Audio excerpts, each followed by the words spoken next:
I want to bring back up Styles. You know, I hope they can make this heel turn work because Styles is like you just naturally appeal to him as like a face guy. Like sort of this.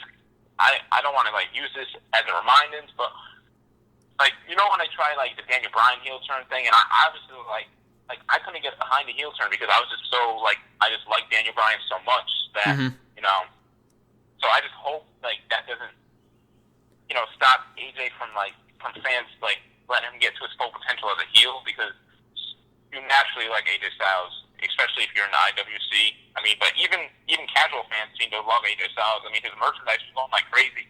Exactly. So, I mean, that's the thing about this heel turn. I mean, I think it's cool, and I'm very happy that we're going to be seeing an AJ Cena program at some point. Just the heel turn concerns me a little bit just because, like you said, for one thing, he's one of the most, or was anyway, one of the most over baby faces on the roster since he arrived back in January. Two, he's got a movie set like a baby face. And then three, people just, like you said, they just naturally connect with him. So, I don't know. I mean, if he's going to be with the club, I mean, I guess they could do something a lot like with the Bullet Club, where he was a heel in New Japan, but people loved him so much. He was kind of like a cool heel, but I feel like cool heels don't really have that long-term potential because they don't know whether to cheer or face for him. I don't know what they're going to do with him, in the upcoming future. I mean, the way they booked it last night, I mean, I liked it a lot. I'm not gonna. I mean, it was surprising as hell. I did not see that coming out of nowhere. Like that was from left field, but the way like they had him running back and stuff like that really showed like a heel side, and then like him just like doing his pose in front of the camera. That I thought that was like kind of like a good thing to do, and like it sold him as a heel. But we'll see how it does in the coming weeks. Like you said, that segment was great. I mean, undoubtedly the best thing on Raw last night, but when Cena came out, I'm thinking, someone has to come out. He just can't come out and talk, or he's got to say something to kind of build towards the next program.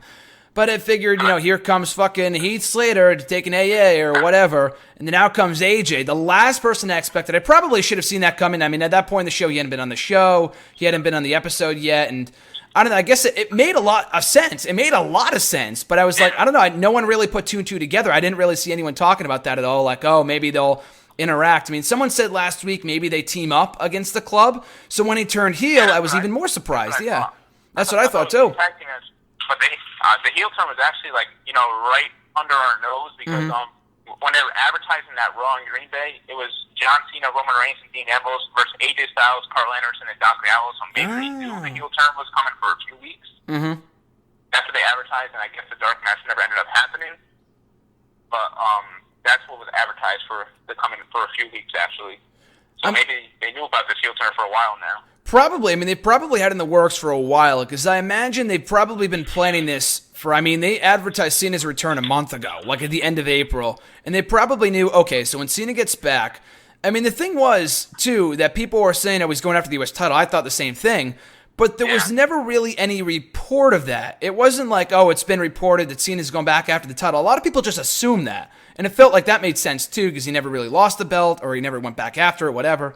But anyway, it wasn't like, we know he's going back after the title. Just a lot of people speculated that was happening. That was never really a report or anything. So it's not like the Dirt Shoots were wrong. But like you said, I mean, I feel like they probably knew about this for a while now because they were kind of teasing an AJ heel turn during the Feud of the Reigns. So it's like, okay, if they're not going to do it now, they're probably not going to do it at all. So the fact they did it last night was very surprising, and the way it was done was amazing.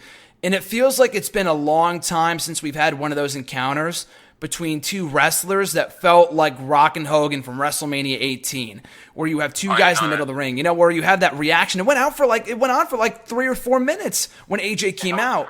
It was insane. Yeah, they just drew out the reaction. They let it sink in. It was fucking phenomenal. I mean, no pun intended, but it was so cool to see that happen. And especially nowadays when there's so few true dream matches left in wrestling, that is one, like both of them said, it's just amazing to finally see it come to fruition last night on Raw.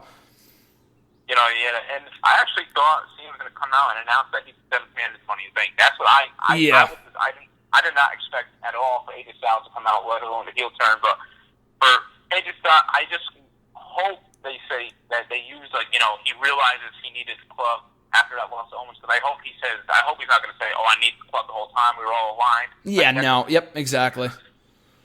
So, I mean, we'll see what happens, but I'm I'm pumped for AJ Styles, John Cena, and I'm sure everyone is. I mean, like you said, one of the last dream matches that's like that big.